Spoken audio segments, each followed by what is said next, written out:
Breaking news. ప్రతీకారంతో రగిలిపోతున్న Iran ఇప్పుడు ఏం చేయబోతోంది? అమెరికాపై ప్రతీకారం తీర్చుకుంటామని ఇరాన్ అంటూ ఉంది. అమెరికా చరిత్రలో చేయకూడని తప్పు చేసేసింది అని ఇరాన్ అంటూ ఉంది. ఇప్పుడు ఇరాన్ ఏం చేయబోతోంది? ఇరాన్ అమెరికాపై దాడి చేయటానికి సన్నద్ధమవుతుంది అనే విషయం అర్థమవుతుంది. కానీ ఇరాన్ భూభాగం నుంచి అమెరికా భూభాగం నుంచి ఇరాన్ యుద్ధం చేసే అవకాశం లేదు, మిసైల్స్ను ప్రయోగించే అవకాశం లేదు. కానీ ఇరాన్ ఏం చేయగలదు అంటే పశ్చిమాసియాలో ఉన్న అమెరికా ఎయిర్ బేస్లను టార్గెట్ చేసుకొని ఇరాన్ దాడి చేసే అవకాశం ఉంది. ఇప్పటికే అమెరికా ఎయిర్ బేస్లు ఎక్కడెక్కడైతే ఉన్నాయో ఆ దేశాలను అమెరికా హెచ్చరికలు జారీ చేసింది. ఆ దేశాలకు అమెరికా సూచనలు కూడా జారీ చేసింది. అమెరికా ఎయిర్ బేస్లు కువైట్లో ఉన్నాయి, బహ్రెయిన్లో ఉన్నాయి, సౌదీ అరేబియాలో ఉన్నాయి, Qatar, Iraq, Syria, Jordan, Turkey, Oman ఈ దేశాల్లో అమెరికా ఎయిర్ బేస్లు ఉన్నాయి. యుఏఈలో కూడా ఉన్నాయి. ఈ నేపథ్యంలో ఆ ఎయిర్ బేస్లపై ఇరాన్ దాడి చేసే అవకాశం ఉందా? ఒకవేళ ఈ దేశాల్లో ఉన్న ఎయిర్ బేస్లపై ఇరాన్ దాడి చేస్తే ఆ దేశాలు ఇరాన్ని మరింత ఏకాకిని చేసే అవకాశం ఉంటుంది. ఆ దేశాల నుంచి కూడా ఇరాన్ ముప్పును ఎదుర్కొనే అవకాశం ఉంటుంది. కాబట్టి ఇరాన్ అమెరికా ఎయిర్ బేస్లు కలిగిన ఈ దేశాలపై దాడి చేసే అవకాశం ఉందా, లేదంటే అమెరికా భూభాగంపైనే దాడికి ఇరాన్ ప్లాన్ చేస్తూ ఉందా? ఏం చేయబోతోంది అనేది ఇప్పుడు ఆసక్తికరంగా మారింది. ఇరాన్ మాత్రం చాలా స్పష్టంగా చెబుతోంది, అమెరికా చేయకూడని తప్పు చేసేసింది, దీనికి ప్రతీకారం అమెరికా మూల్యం చెల్లించుకోవాల్సి ఉంటుంది, దీనికి ప్రతీకారం తీర్చుకుంటాము అని ఇరాన్ చెప్తోంది. దీంతో ఇప్పుడు ప్రపంచం అంతా కూడా భయపడుతూ ఉంది ఈ యుద్ధం దేనికి దారితీస్తుందోనని. కానీ ఇప్పటికే ఇజ్రాయెల్ అమెరికా చెబుతోంది సగం పూర్తయిపోయింది, అవసరానికి మించి మేము ఇరాన్పై యుద్ధం చేయము అని చెప్తోంది.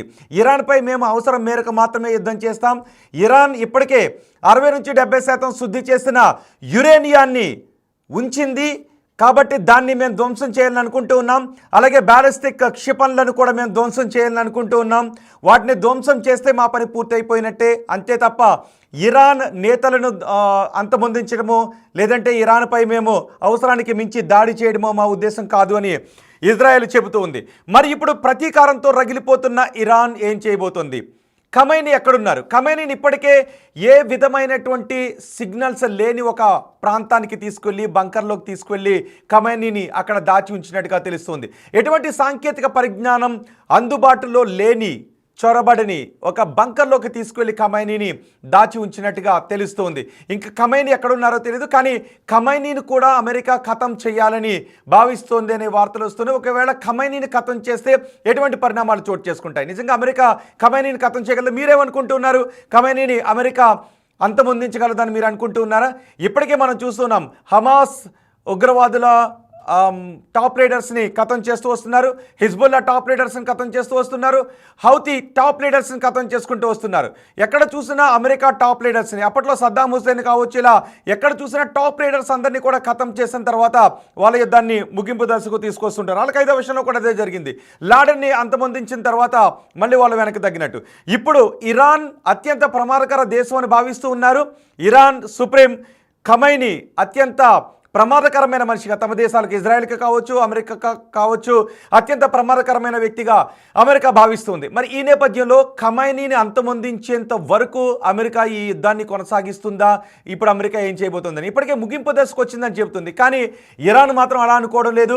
ఆల్రెడీ మీరు చేయాల్సిందే చేసేశారు, ఇప్పుడు మీరు ప్రపంచంలో చరిత్రలో చేయకూడని తప్పు చేశారు, ఇప్పుడు ప్రపంచం గుర్తుపెట్టుకునే గుణపాఠాన్ని మేము మీకు చెప్పబోతున్నాము అని ఇరాన్ అంటుంది. ఇప్పుడు ఇరాన్ ఏం చేయబోతోంది? అప్పట్లో మనం చూసాం లాడెన్ అమెరికాలో ట్విన్ టవర్స్ అని పేల్చేశారు. ఇప్పుడు ఇరాన్ అలాంటి ఉగ్రవాద చర్యలకు పాల్పడుతూ ఉంటుందా, లేదంటే అమెరికా భూభాగం పైన దాడి చేయడానికి ఇటు హమాస్ను కావచ్చు, హిజ్బుల్లాను కావచ్చు, లేదా హౌతీ ఉగ్రవాదులను కావచ్చు వీళ్ళను ఉసుగొలిపి ప్రాక్సీ వార్కి ఏదైనా తెరలేపే అవకాశం ఉంటుందా? అక్కడికి ఉగ్రవాదులను పంపించి మా పని కాదు ఇది అని చెప్పే ప్రయత్నం ఏమైనా చేస్తుందా? ఈ 3 గ్రూపులకు చెందిన ఉగ్రవాదులతో అమెరికా భూభాగంపై ఏదైనా దాడికి పాల్పడే అవకాశం ఉంటుందా అనే చర్చ జరుగుతుంది. ఒకవేళ అదే చేస్తే అమెరికా లాడెన్ని అంతమొందించినట్టు ఇరాన్పై అమెరికా కక్ష కట్టే అవకాశం ఉంటుంది. ఎన్ని ఇయర్స్ అయినా. నిజానికి లాడెన్ని అంతమొందించడానికి సుమారు 20 సంవత్సరాలకు పైబడి యుద్ధం చేసింది ఆఫ్ఘనిస్తాన్లో.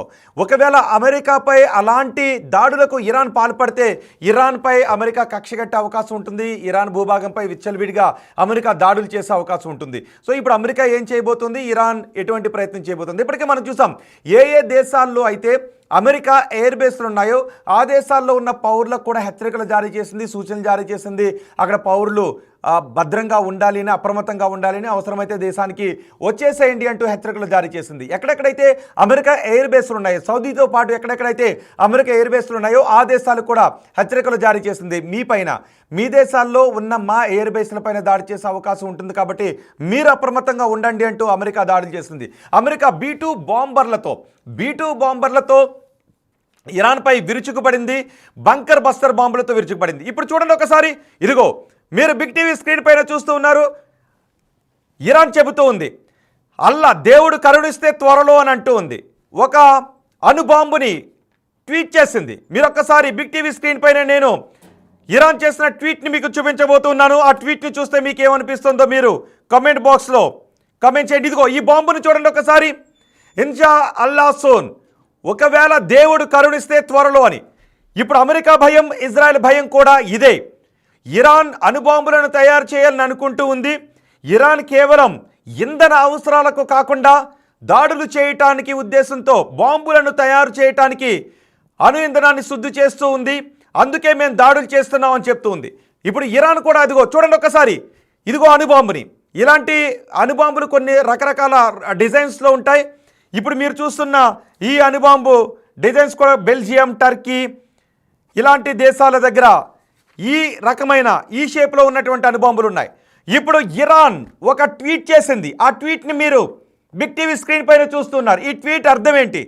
ఇప్పటికే ఇజ్రాయెల్ అంటూ ఉంది, శుద్ధి చేసిన 400 కేజీల యురేనియాన్ని, శుద్ధి చేసిన 400 కేజీల యురేనియాన్ని ఇరాన్ దాచిపెట్టింది. ఎక్కడ దాచిపెట్టిందో ఆ స్థావరాలు మాకు తెలుసు అని చెప్తోంది.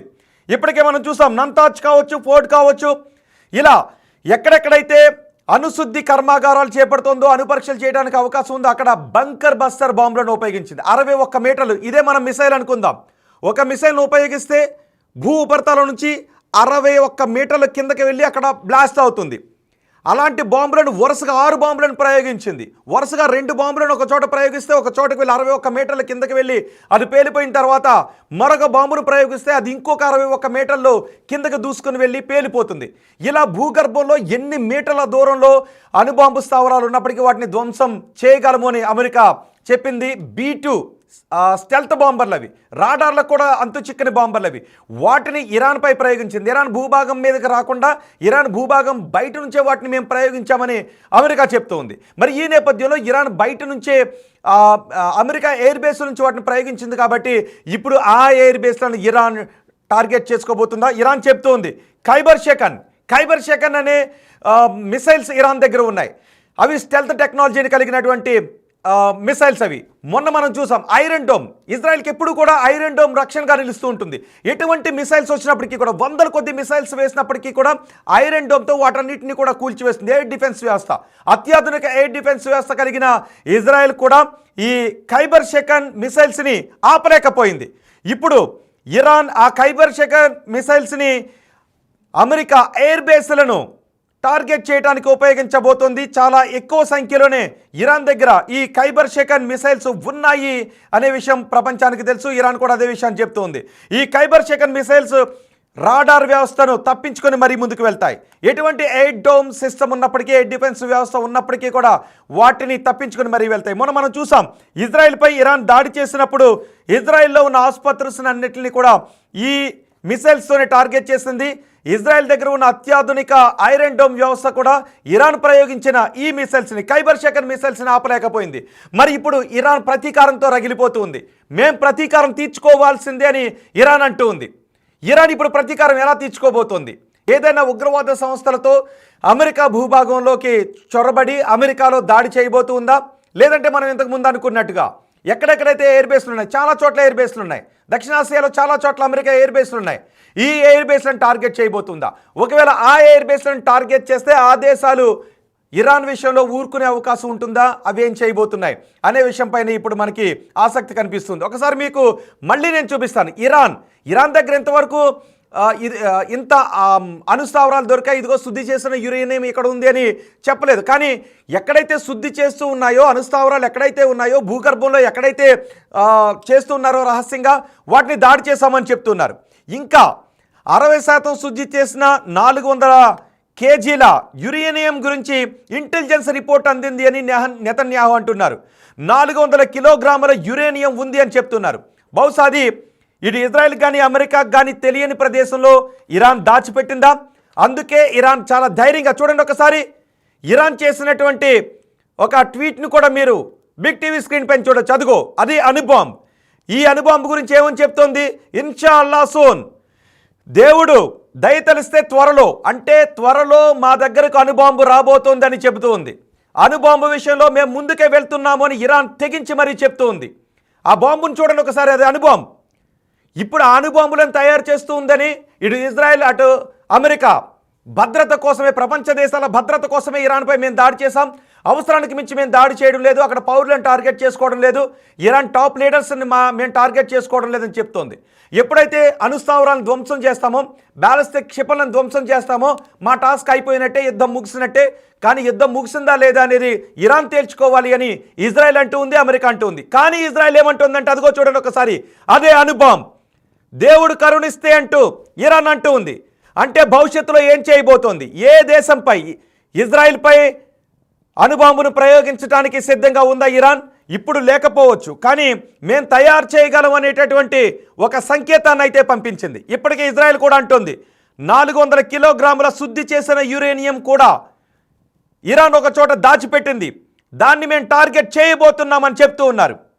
ఇరాన్ చాలా పెద్ద సంఖ్యలో బ్యాలిస్టిక్ క్షిపణులను తయారు చేయాలని టార్గెట్గా పెట్టుకుంది. ఆ విషయాన్ని కూడా అమెరికా అధ్యక్షుడి దగ్గరకు తీసుకుని వెళ్ళాం. అమెరికా అధ్యక్షుడు తీసుకున్నటువంటి చర్యలు హర్షణీయమని చెప్తూ ఉన్నారు. మరి ఇప్పుడు ఇరాన్ ఆ బాంబును చూపించింది అంటే దాని సంకేతం ఏంటి? ఈ త్వరలో ఇరాన్ అణుబాంబును తయారు చేయబోతుందా? త్వరలో అణుబాంబును తయారు చేసి ఇరాన్ అటు ఇజ్రాయెల్ పైన అమెరికాను టార్గెట్ చేసుకుని ఈ బాంబును ప్రయోగిస్తే ఏం జరగబోతోంది? ఇప్పటి వరకు మనం అనుకున్నాం జరుగుతున్న పరిణామాలు, ఇజ్రాయెల్ ఇరాన్ మధ్య జరుగుతున్న పరిణామాలు, మధ్య అమెరికా ఎంట్రీ ఇవ్వడంతో మూడో ప్రపంచ యుద్ధానికి దారితీస్తుంది అని, ఈ పరిణామాలు మూడో ప్రపంచ యుద్ధం తీసుకునే వెళ్తున్నాయని. కానీ ప్రస్తుతానికి ఇరాన్ ఒంటరైన పరిస్థితి కనిపిస్తోంది. కానీ చైనా, రష్యా మాత్రం ఇరాన్పై చేసినటువంటి దాడిని ఖండిస్తూ ఉన్నాయి. ఇరాన్పై చేసినటువంటి దాడిని ఖండిస్తుంది. నిజానికి ఈ విషయంలో అమెరికా ఇప్పటివరకు ప్రాక్సీ వార్ను మాత్రమే చేసింది. ఇజ్రాయెల్ ఇరాన్ కొట్టుకుంటూ ఉంటే అమెరికా బయట నుంచి మాత్రమే చూస్తూ ఉంది. కానీ ఎప్పుడైతే అమెరికా ఎంట్రీ ఇచ్చిందో, అమెరికా డైరెక్ట్గా ఎప్పుడైతే B-2 బాంబులను ప్రయోగించి బంకర్ బస్టర్ మిసైల్స్ని ఇరాన్పై ప్రయోగించిందో, ఇది ఎక్కడి వరకు వెళ్తుంది అనేటటువంటి భయం ఇప్పుడు ప్రపంచవ్యాప్తంగా కనిపిస్తుంది. భారత ప్రధాని కూడా ఇరాన్కి ఫోన్ చేశారు, అక్కడున్న పరిస్థితుల గురించి మాట్లాడారు. ఇప్పుడు ప్రపంచ దేశాలు ఈ పరిణామాలు మూడో ప్రపంచ యుద్ధానికి దారితీస్తాయా? అది ఇవాళ, రేపా, ఎల్లుండా, లేదంటే అదిగో ఇరాన్ చెబుతున్నట్టుగా మేము అణుబాంబును తయారు చేస్తామని. అది చూస్తే అణుబాంబే. మీకేమనిపిస్తుంది చెప్పండి ఒకసారి. ఆ ఇరాన్ చేసినటువంటి ట్వీట్ని చూస్తే మీకేమనిపిస్తుంది? అది అణుబాంబు. చాలా దేశాల దగ్గర ఉన్నటువంటి అణుబాంబులు న్యూక్లియర్ వెపన్ అని కొడితే అదే వస్తుంది. ఇరాన్ ఏమంటూ ఉంది అంటే త్వరలో దేవుడు సహకరిస్తే మేము అణుబాంబును తయారు చేస్తామని సంకేతాలు ఇచ్చింది. అంటే ఇరాన్ మేము ఎక్కడా కూడా తగ్గేదే లేదని అంటోంది. అమెరికా ఏమంటోంది అంటే యుద్ధాన్ని ఆపాలా కొనసాగించాలనేది మీరు డిసైడ్ చేసుకోండి అని ఇరాన్ అంటుంది. కానీ ఇరాన్ ఆ బాంబు ఫోటోను చూపించి త్వరలో దేవుడు సహకరిస్తే మేము ఆ బాంబుని అని. సో మూడో ప్రపంచ యుద్ధానికి దారితీసే పరిణామాలే జరగబోతూ ఉన్నాయా? మీకేమనిపిస్తుందో మీ అభిప్రాయాన్ని కామెంట్ బాక్స్లో తెలియచేయండి. ఒకవేళ ప్రస్తుతానికి ఇరాన్పై ఇంకా మిసైల్స్ని, బాంబులని ప్రయోగించిన ఇప్పటికే కసితో రగిలిపోతోంది ఇరాన్. తప్పు చేశావు అమెరికాని హెచ్చరిస్తుంది. నిజానికి అమెరికా అధ్యక్షుడు కూడా మనం చూసాం కదా, నాకెందుకు ఇస్తారులే నోబెల్ శాంతి బహుమతి అంటున్నాడు. అంటే ఎక్కడైనా అమెరికా యుద్ధం చేస్తే అది ప్రపంచ శాంతి కోసం. మన పాకిస్తాన్ని మనం కూడా ఇలాగే అనుకున్నాంగా. మీరేమనుకుంటున్నారో ఒకసారి మనం కూడా ఇలాగే అనుకున్నాంగా. పాకిస్తాన్ దగ్గర అణుబాంబులు ఉన్నాయి. పాకిస్తాన్ అణుబాంబులు తయారు చేయడానికి పాకిస్తాన్కి ఎవరు సహకరించారో కూడా తెలుసు. భారతదేశం పాకిస్తాన్ పీచి మనచాలి అనుకున్నప్పుడు ట్రేడ్ వార్ మాట తీసి నేను యుద్ధాన్ని ఆపేశాను అని అమెరికా అధ్యక్షుడు అంటూ ఉన్నాడు. కానీ మొన్న పాకిస్తాన్ కూడా ఏముంది, ఒకవేళ భారతదేశం మాపై యుద్ధం చేస్తే మేము అణుబాంబులు ప్రయోగిస్తామంది. కానీ మనం ఏమన్నాం, మేము ఏ దేశం పైన తొలుత అణుబాంబులు ప్రయోగించుకున్నాం. ఈ విషయాన్ని ఎందుకంటున్నానంటే, ఒక్కసారి మనం ఆపరేషన్ సింధూర్ సమయంలో పాకిస్తాన్ బుద్ధిని, పాకిస్తాన్కి వంత పడిన అమెరికా బుద్ధిని కూడా మనం గుర్తు చేసుకోవాలి. కాబట్టి ఇప్పుడు ఇరాన్ విషయంలో అమెరికా బుద్ధిని కూడా మనం గుర్తు చేసుకోవాలి. కాబట్టి ఒకసారి ఆపరేషన్ సింధూర్ని మీకు గుర్తు చేస్తున్నాను.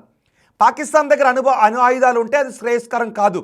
ఎందుకంటే వాళ్ళు భారతదేశం పైన కక్ష కొద్దీ ప్రయోగించడానికి మేము సిద్ధంగా ఉన్నాం, అణుబాంబులు ప్రయోగిస్తాను వాళ్ళు డైరెక్ట్గా చెప్పేశారు. కాబట్టి అలాంటి దేశాలు, చాలా బలమైన దేశాలు, మంచి దేశాలను పొగిడే ఈ అమెరికా అధ్యక్షుడు యుద్ధాలను ఆపేస్తాను అని చెప్పే అమెరికా అధ్యక్షుడు నాకు నోబెల్ శాంతి బహుమతి ఎందుకు రాదు అని మొన్న అంటూ ఉన్నాడు. అమెరికా అధ్యక్షుడికి నోబెల్ శాంతి బహుమతిపై చాలా కోరిక ఉంది. ప్రపంచ పీస్కి అంబాసిడర్ని నేనే అని బహుశా ట్రంప్ చెప్పుకోవాలని అనుకుంటూ ఉన్నాడు. ఓకే, ఇప్పుడు ఇరాన్పై యుద్ధానికి ఇంత మారణహోమానికి కారణం అటు మనం చూస్తున్నాం. గాజా మొత్తం నాశనం అయిపోయింది. నేను అధికారంలోకి వస్తే గాజాలో యుద్ధాన్ని ఆపేస్తాను అన్నాడు. గాజాలో లక్షలాది మంది రోడ్డున పడిపోయారు, వేలాది మంది చిన్నపిల్లలు చనిపోయారు, వేలాది కుటుంబాలు రోడ్డున పడిపోయాయి, మారణహోమం జరుగుతుంది. ఆ యుద్ధానికి ఇజ్రాయెల్కి అమెరికానే సపోర్ట్ చేస్తుంది, యుద్ధాన్ని ఆపలేకపోయింది. ఇప్పుడు మళ్ళీ ఇరాన్పై అమెరికా డైరెక్ట్గా మిసైల్స్ని ప్రయోగించింది. ఇదంతా కూడా ప్రపంచ శాంతి కోసం అని చెప్తుంది. అణు ఆయుధాలు ఇరాన్ చేతిలోకి వస్తే అది ప్రపంచ శాంతికి ముప్పు అని అంటోంది అమెరికా. మరి పాకిస్తాన్ చేతిలో ఉంటే అది ప్రపంచ శాంతికి ఏ విధంగా దారితీస్తుందో నాకైతే అర్థం కావడం లేదు. ఒకసారి మీకు చూసే వాళ్ళు మీకెవరికైనా అర్థమైతే మీరు మీ అభిప్రాయాన్ని కామెంట్ బాక్స్లో తయారు చేయండి. అండ్ మీరేమనుకుంటున్నారు? త్వరలో ఇరాన్ అణుబాంబుని తయారు చేసే అవకాశం ఉంటుందని మీరు అనుకుంటున్నారా? అమెరికాపై ఇరాన్ దాడి చేసే అవకాశం ఉందా? ఒకవేళ అలాంటి అవకాశం ఉంది అంటే అమెరికా ఇరాన్ని మరింత దెబ్బ కొట్టే అవకాశం ఉంటుందా? ఇరాన్ సుప్రీం లీడర్ ఖమైనీని అమెరికా హతం చేయాలని అనుకుంటూ ఉందా? అదే అమెరికా వ్యూహమా? అమెరికా చెప్పు చేతుల్లో ఉండే ప్రభుత్వాన్ని ఇరాన్లో స్థాపించాలని అమెరికా అనుకుంటూ ఉందా? మీ అభిప్రాయం ఏంటి? మీ అభిప్రాయాన్ని కమెంట్ బాక్స్లో తెలియచేయండి. ఒకసారి చూద్దాం, ఫుల్ ఫ్రేమ్లో మనం చూద్దాం. ఆ బాంబుని చూస్తే మీకు ఏమనిపిస్తోందో? ఈ బాంబునే ఇదిగో ఇన్షా అల్లా సూన్ అని ఇరాన్ ఇప్పుడు మేము ఎక్కడ తగ్గామని అనడం లేదు. అమెరికా తప్పు చేసింది, చారిత్రక తప్పుదని చేసిందని ఇరాన్ అంటూ ఉంది. అలాగే ఇజ్రాయెల్ చారిత్రక తప్పుదని చేసింది అని ఇరాన్ అంటూ ఉంది. ఇప్పుడు అమెరికా ఏం చేయబోతోంది? అమెరికాపై దాడులు చేయడానికి ఇరాన్ ప్లాన్ రచించుకుంటుంది. అది అమెరికా భూభాగం పైన దాడి చేస్తుందా, లేదా అమెరికా ఎయిర్ బేస్లు కలిగిన ఆయా దేశాల్లో ఉన్న ప్లేసెస్లో ఇరాన్ దాడి చేయబోతుందా? ఒకవేళ ఖైబర్ షెకన్ మిసైల్స్ను ప్రయోగిస్తే వాటిని ఆ దేశాలు అడ్డుకునే అవకాశం ఉంటుందా? అమెరికా అడ్డుకునే అవకాశం ఉంటుందా? ఇజ్రాయెల్ మరింత విధ్వంసాన్ని ఎదుర్కోబోతుందా? ఇరాన్ ఏం కాబోతుంది? ఇవన్నీ కూడా క్వశ్చన్స్. మీకేమనిపిస్తుందో మీ అభిప్రాయాన్ని కమెంట్ బాక్స్లో తెలియచేయండి.